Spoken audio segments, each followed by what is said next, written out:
what gave towards the end of the year? What happened? Well, in what we're calling the perfect storm, to try and explain what might have happened towards the end of last year and into this year, we had two major Category 5 hurricanes hit the U.S. at the same time. We're going to call one Hurricane Donald, and we're going to call the other one Hurricane Jerome. And let's delve down a little bit deeper into this, and let's look at the first one. What you're seeing here is a chart on the betting odds. This is not a poll. This is people putting their money behind whether Trump will be impeached or not. Back in January, that number was 50%, and in March, it fell down to almost 20%. And what caused that confidence, if you will, of bettors that Trump was going to be impeached? Well, first of all, Nancy Pelosi, Speaker of the House, leader of the Democratic Party, came out and said, he's just not worth it. And then Mueller investigation concluded that there was no collusion.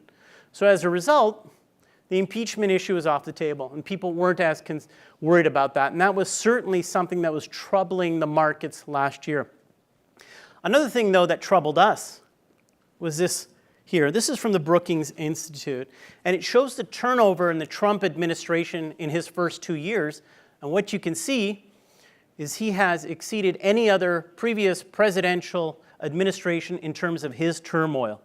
Now, why is that concerning? Some of you might remember in September 2018, an anonymous source, I am part of the resistance inside the Trump administration.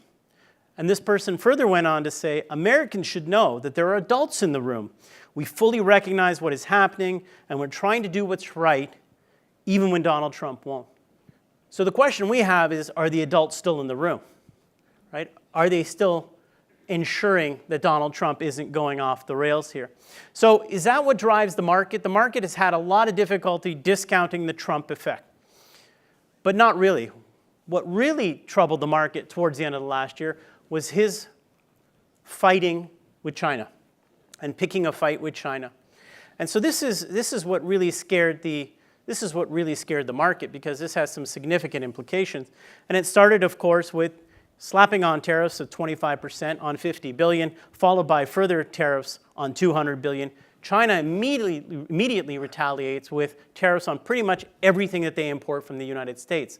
Now, this chart was prepared before this week's tweets.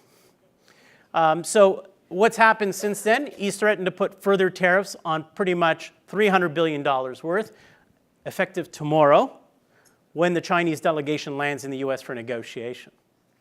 So do we think there's a deal in the works? Because this is what it's about. The deal that we think will happen, the easy part is that China buys more goods. That's the easy part.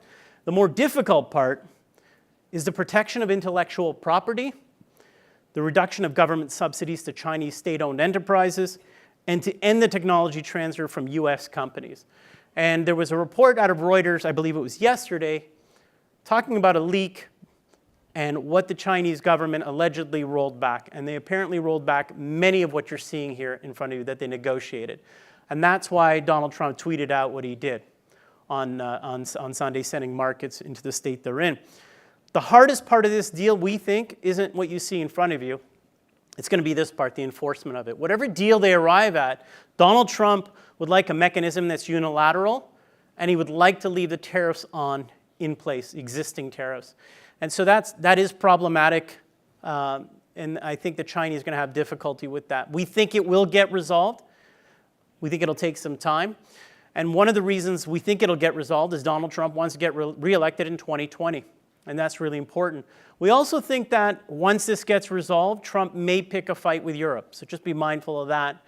Again, reelection in a year and a bit from now.